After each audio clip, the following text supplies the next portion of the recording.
Hello, everyone, and welcome to Musing, music for the adventurous listener here on CJSW 90.9 FM in Calgary and on all your favorite podcast platforms. My name is Janna Sailor. Thank you so much for joining me for this hour of music, conversation, and inspiration. Today on the show, I am interviewing multi-award-winning composer Vincent Ho. Vincent Ho's works have been described as brilliant and compelling by the New York Times and hailed for their profound expressiveness and textual beauty. His many awards and recognitions have included 4 Juno Award nominations, Harvard University's From Music Commission, the Canada Council for the Arts Robert Fleming Prize, ASCAP's Morton Gould Young Composer Award, 4 SOCAN Young Composers Awards, and CBC Radio Audience Choice Award. Vincent Ho has served as the Winnipeg Symphony Orchestra's composer-in-residence and has been on faculty at the University of Calgary and currently serves as the artistic director to the Calgary-based Land's End Ensemble. Hi, Vincent. Welcome to Musing. So glad to have you here and in conversation. Looking forward to our time together today. Thank you for having me. I'm glad to be here. So, for folks that are maybe just discovering you and your music, how would you describe your musical approach and output? It depends on the day that you ask me and also at what time of my life. But these days, I'm a composer full-time and I work at home. And my general process is dependent on so many factors. What I'm inspired by, what the project is, and who I'm writing for. In fact, who I'm writing for plays an incredible, important factor to how I write my music. It's much like how a playwright writes a play depending on who they have as a cast. So if I was like a playwright and suddenly one day Denzel Washington or Meryl Streep calls me up and wants to work with me, then of course that's going to determine the kind of role I'm going to write for them. And it's the same approach. If I get contacted by an ensemble, an orchestra, or a soloist wanting to work with me, I try to gauge as whether or not this is a good fit, and also if the soloist or ensemble is the kind of talents that I feel would generate an inspired composition. And I'm very fortunate to get requests from many artists that I truly admire and respect. If you look in my catalog, many of my pieces have been written inspired by those artists, from Dame Evelyn Glennie to Timothy McAllister, the saxophonist, to Vicky Chow, Lan Zen, and so many more. And from those collaborations, I've developed such a long-term collaborative relationship where it yielded many projects. Once we finished a project, we evaluate whether or not it was a good process, and we were happy with the results. And then that's how we shape our collaborative relationship that will dictate the future of our projects together.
As you look back now on your career, do you see like there were distinct stages of your career or your output or how your musical voice developed or influenced by some of these collaborations? Oh, absolutely. I was very fortunate to be given so many opportunities to allow my process to continue and grow and to shape my musical language. The first significant relationship I had was with the Winnipeg Symphony Orchestra. They appointed me composer in residence back in the summer of 2007. I had just finished my doctorate from University of Southern California. I was there for a good 7 years, and it was a very, very rewarding period just to be able to write for the orchestra, to collaborate with the musicians, and also be given the opportunity to pursue projects. Some of my most meaningful projects that I created with the Winnipeg Symphony goes back to my Arctic Symphony, where I was given the opportunity to visit the Arctic and write my symphonic response to that. My first percussion concerto for Dame Evelyn Glennie, a cello concerto for Shauna Rolston, and many others. So that was the first significant impact on my growth as a composer. Now, that being said, when someone asks me about the stages of a career, I usually joke that in the arts, there's 3 stages. There's emerging composer, there's established composer, and then there's forgotten composer. So that's the running joke. And so when my period with Winnipeg Symphony was done, I moved back to Calgary, and I was thinking, okay, I think I'm starting to be in that established period. And so I continued my track record with other colleagues who I've met along the way throughout my career up to that point. And so I started writing pieces for them, such as Landin Ensemble, Vicky Chow, a pianist in New York, Ben Reimer, who is a phenomenal drum kit player. And that has continued on for the last 10 years. Now that I've reached 50, the joke of being a forgotten composer was in the back of my mind. But to be honest, I don't see any slowing down, which is quite a delight and something that I'm very, very grateful of. Because it is so hard, first of all, to pursue a career as a composer, a freelance composer. Second, to sustain a career as a composer.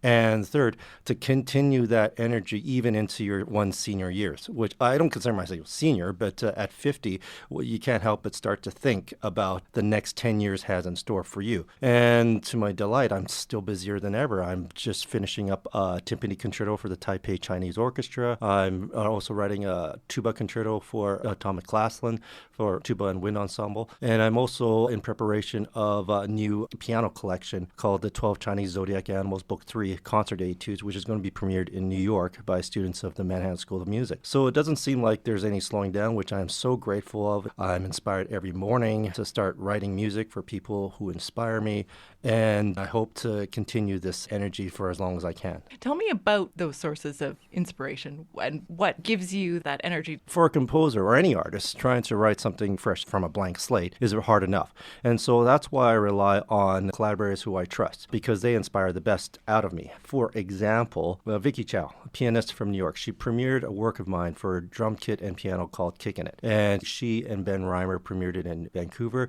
The process was electrifying. It was just a wonderful collaborative process. We were just gelling creatively. She was so inspiring, as with Ben Reimer. Kickin' It 2.0, the version with piano trio and drum kit, was nominated for a Juno. And so my process of writing with Vicky and someone like Ben inspired the best out of me that yielded a strong piece that we're proud of. So several years later, I said to Vicky, you know what, I would love to work with you again. Let's see what, ideas come up. And so through our collaborative conversations, we came up with the idea, or at least I came up with the idea of writing a collection of piano etudes inspired by villains of the Batman universe.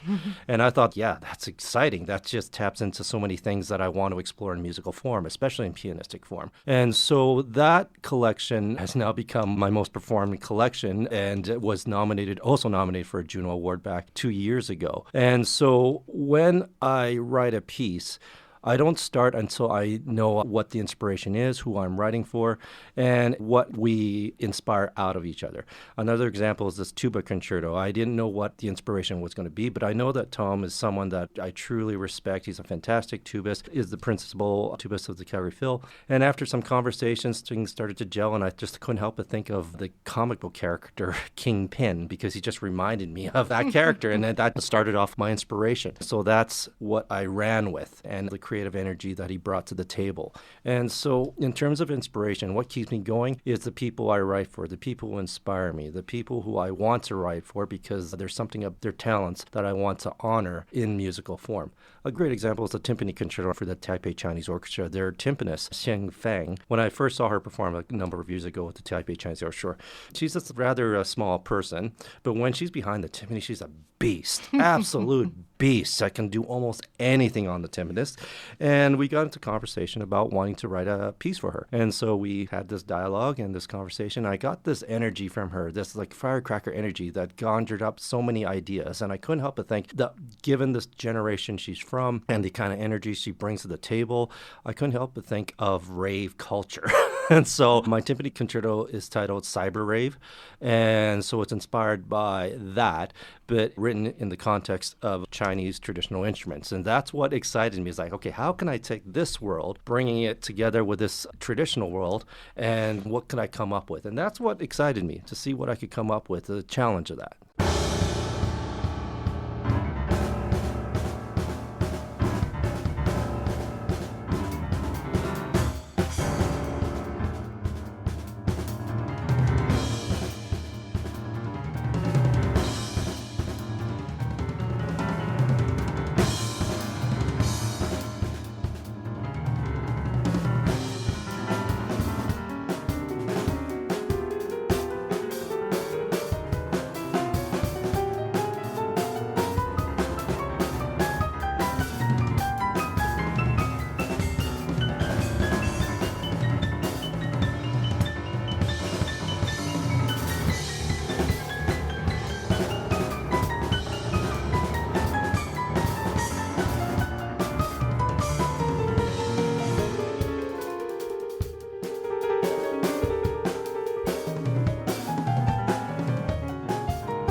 Talk to me about maybe some significant turning points or milestones in your career. There's two that stand, well, there's several that stand out. One, definitely the Arctic Symphony, because I've never written a symphony up until that point. It was just little orchestral works.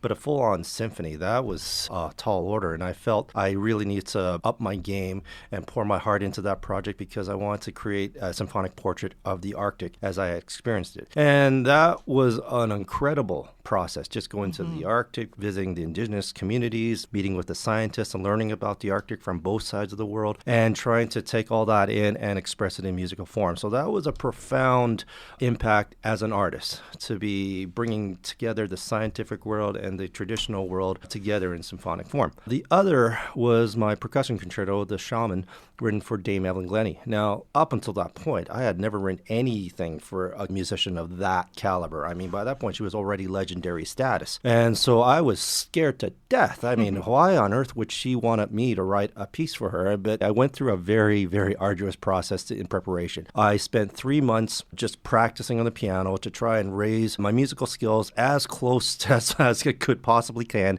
to her level. If I'm going to write a piece for her, I had to be sure that we spoke the same language in terms of musical abilities, or at least close to as possible as I can, and also be able to write something that honored her abilities. And so I spent like 3 months, about 3 to 6 hours a day practicing the piano. Like I had a diet of composers that I specifically chosen for specific reasons. Late Beethoven for the emotional content, Prokofiev for the rhythmic vitality, Ligeti for technical virtuosity, and Ravel for sonic colors. So after those 3 months, after practicing as much as I could, I felt I was at peak form, and that was when I felt I was ready to write the piece.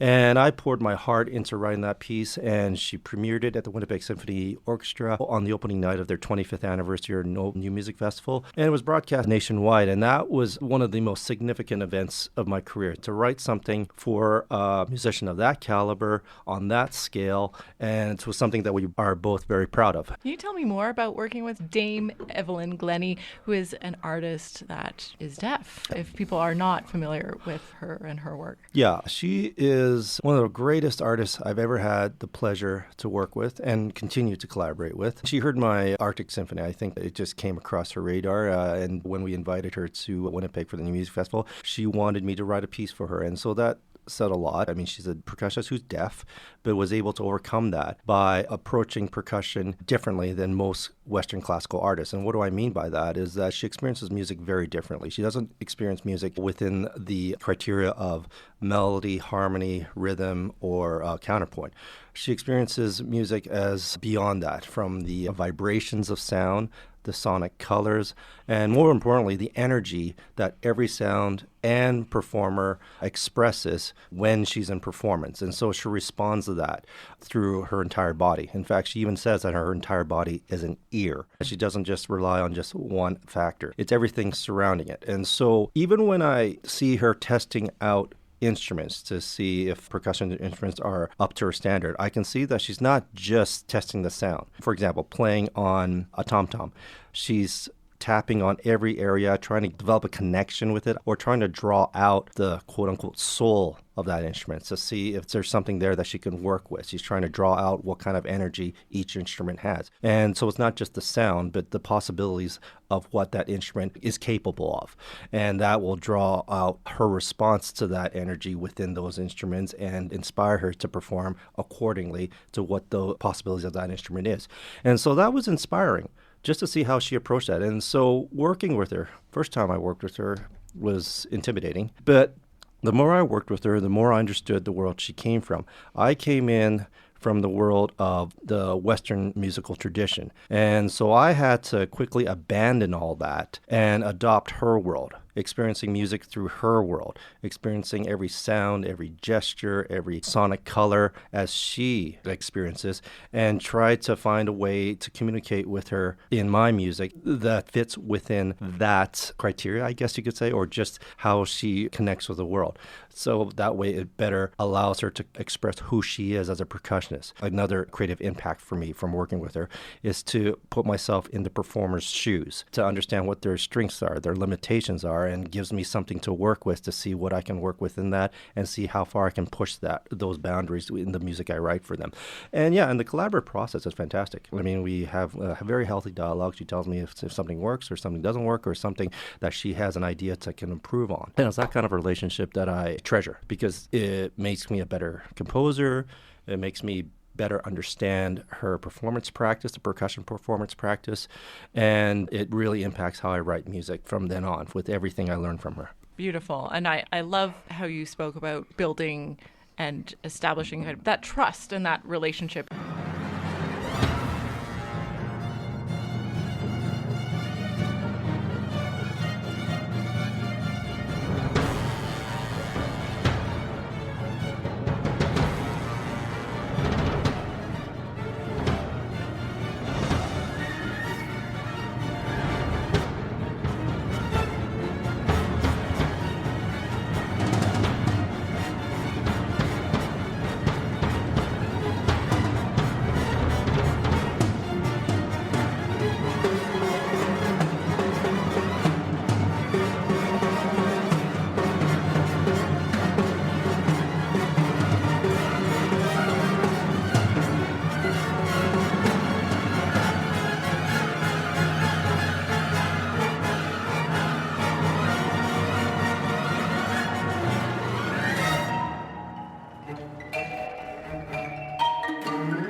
I wanted to touch on something that personally I really love about your work is that there's so many programmatic elements, and you derive subject matter from everything from supervillains and comic books and movies to the world around you, in the instance of the Shaman and Arctic Symphony.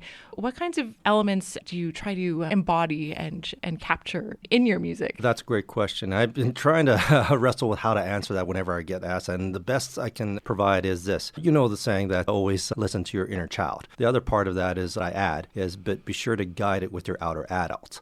And so that's something that I approach with every piece or every process I take. I try to still maintain that childlike sense of wonder and enthusiasm with anything I take on, with that excitement. I don't want to lose that. I don't want to get jaded by the realities of the professional world. I still want to retain that fascination and curiosity that I once had when I started out composing. Or actually, it goes farther than that. When I started out as a child, when I started playing Lego, and my imagination would just go wild. I try to retain that with every process. Now, where the outer adult comes in, that's where experience and technique comes in.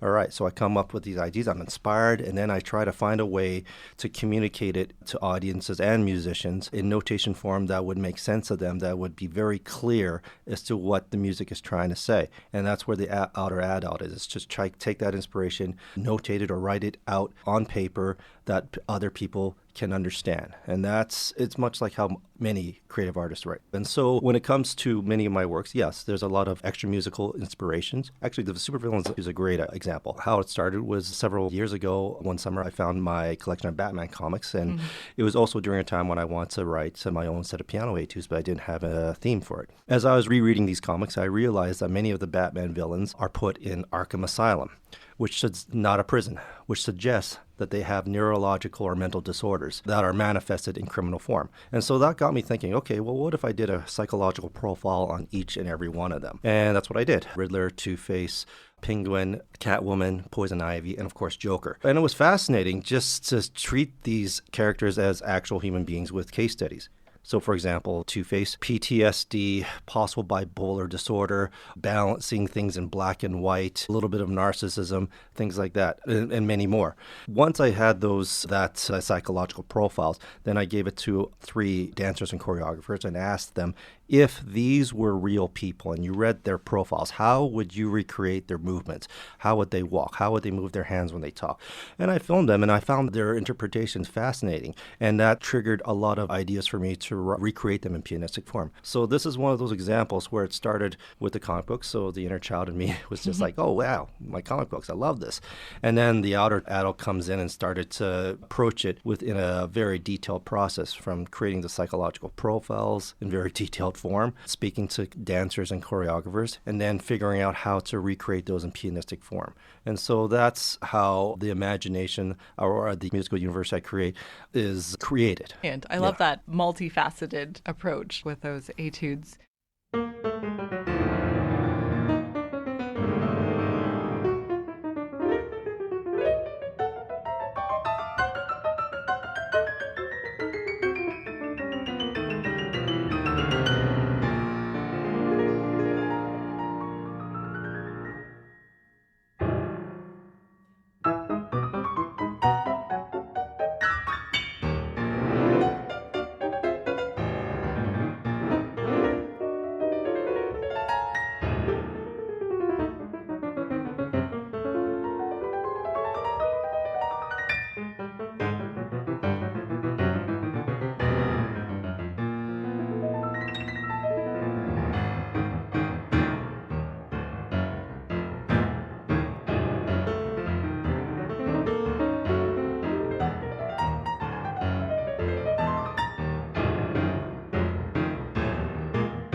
You have some really amazing projects coming up.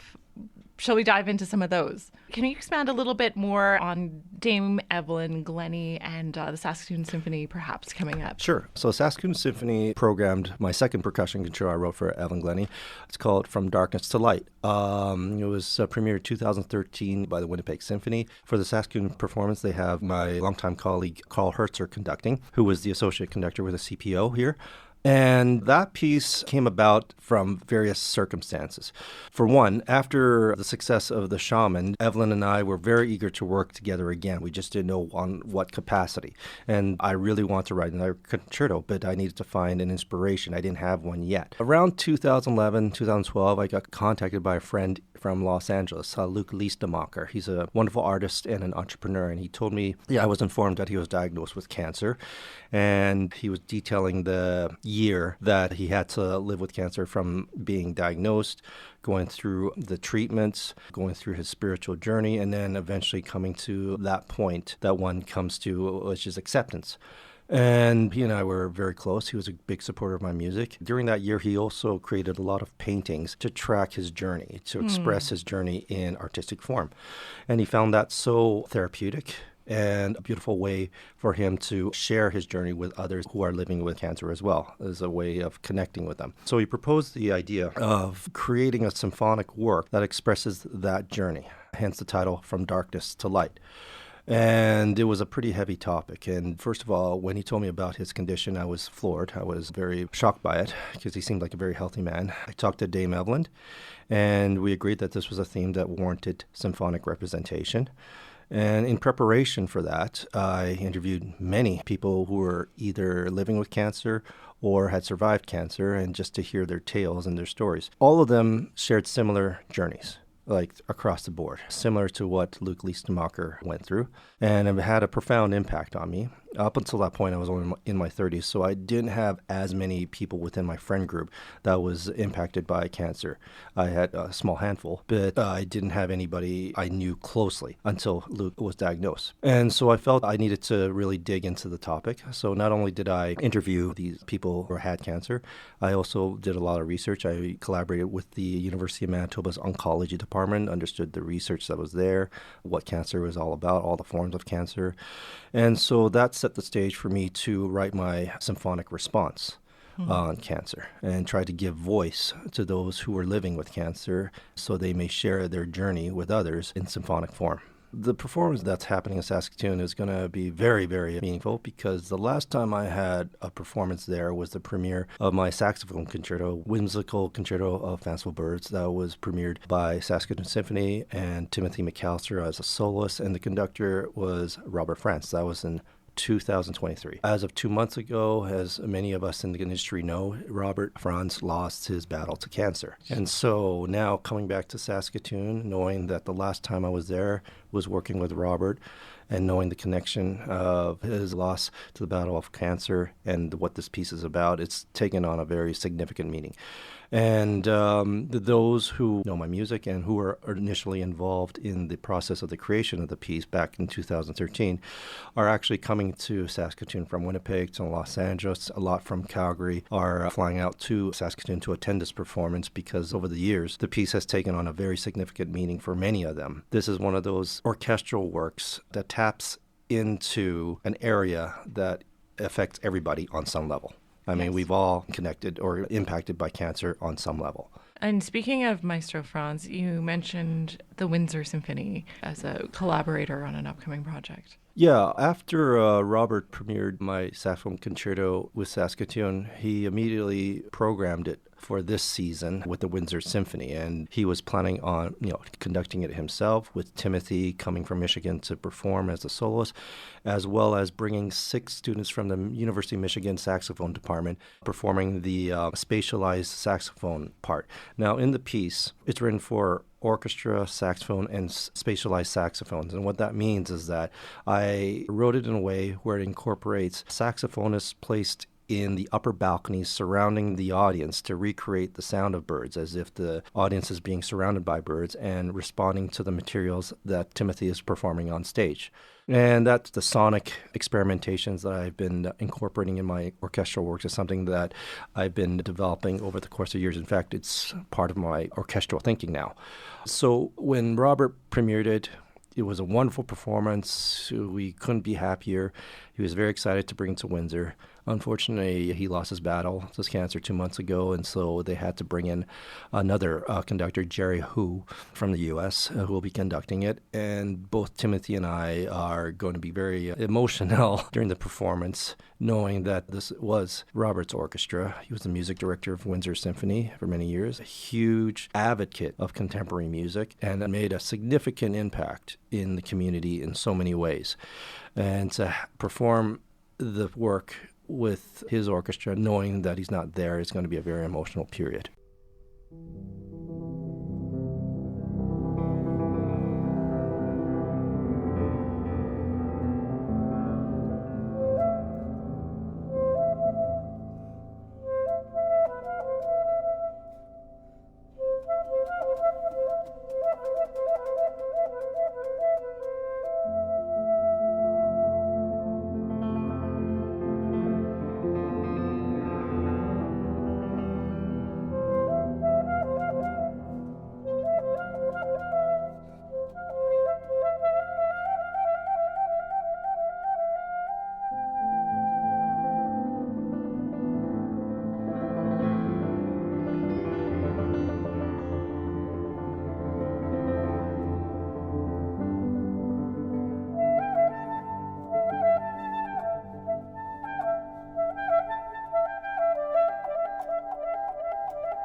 You have an amazing new album out, the result of a collaboration with pianist Tony Yike Yang. Can you tell us about that? Yeah, the album features my two piano collections, the 12 Chinese Zodiac Animals, Book 1, and Book 2, Preludes and Fugues. Now, that came about 5 years ago during COVID when I had time on my hands, and I was inspired to write a collection of piano pieces for my daughter, who was 8 at the time, tailored to her pianistic level. And I want to write these little piano portraits of each zodiac animal. I started with her, which was Dragon, and so I wrote a little piece that I thought would be a good fit for her. And the process was enjoyable, and so I wrote the remaining pieces for the remaining 11 animals. When I submitted it to the Royal Conservatory of Music, they selected 10 of the pieces to include in their piano repertoire, which is phenomenal. And the pieces have really taken off. So that inspired me to write Book 2, a collection of preludes and fugues that depicts the animals in their teenage years, but also written for student pianists or any pianist of a more advanced level, so around a level 8 ARCT Royal Conservatory levels. And that was premiered here in 2023 during Lunar New Year by 12 of the students from the University of Calgary's piano department, and it was a wonderful process collaborating with them. At that time, I was introduced to Tony Yike. He gave a wonderful concert performance at the Royal Conservatory when they were released the brand new piano series, and I was invited to talk about my pieces there, and that's where I met him. And I just felt that he was the right fit. He's so talented, first of all. He's a wonderful talent. He's so easy to work with, and as a product of Chinese culture, he knows about the Chinese zodiac animals, and so we started talking, and he's like, yeah, I would love to record these pieces. And so that's how it all started. And we're very happy that the album is now getting its release this November 7th through Grand Piano Records. Brilliant. Congratulations. Thank you so much.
Well, as we kind of come to a close, what do you hope that people take away from experiencing your music, whether that be live in a concert hall or listening to your latest and greatest album? I would have to say I would take after, say, a chef. Mark Pierre White, one of the world's greatest chefs, once said, once I'm behind the stove, I'm only inspired to nourish the people who come to eat my food. And that's how I approach composing. When someone pays hard-earned money for a ticket to come hear a concert where my piece is being performed, I want to be able to write music that connects with them so that way they feel they've been nourished in some way, shape, or form long after they leave the concert hall. And that's what I hope to achieve whenever anybody comes to a performance in any context, let it be a solo work or an orchestral work. I want them to feel that they've experienced something special that will stick with them. In many ways, that's one of the things I learned from Dame Evelyn Glennie is that every performance, it's a ritual. You go to a concert hall, you sit down, the doors close, the lights dim, the lights go up on stage, and then the musicians come on stage ready for performance. And for however long that performance is, you're taken away from the realities of the world. You forget what's beyond the walls, and you just let yourself go on this musical journey. And then when the last note is played, the lights go up, doors open, and you leave, and you go back to the real world. And my hope whenever I write a piece is that when a person leaves, they have felt something special or experienced something special that will stick with them. That's a beautiful way to wrap everything up with a bow. Thank you so much for being my guest today on Musing. Well, it's my pleasure. Thank you so much. This has been Musing on CJSW 90.9 FM in Calgary. I'm your host, Janna Sailor. Thanks for joining me for this celebration of music, creators, and ideas. Musing is a production of the Canadian Music Centre Prairie Region and is heard right here in Calgary and on all major podcast platforms. As we end our time together, we recognize that there are more than 630 First Nations communities across the lands that we now know of as Canada, representing 50 distinct nations and Indigenous languages. In addition, there are Métis in every province of the country and 53 Inuit communities speaking different dialects of Inuktitut across the north. We acknowledge them as the original music makers, dancers, creators, and caretakers of our lands, and they continue to inspire and teach us as we commit to learning and moving forward together. Until next time, thanks for listening and for supporting Canadian musicians and artists in your community. I will leave you now with more music of Vincent Ho.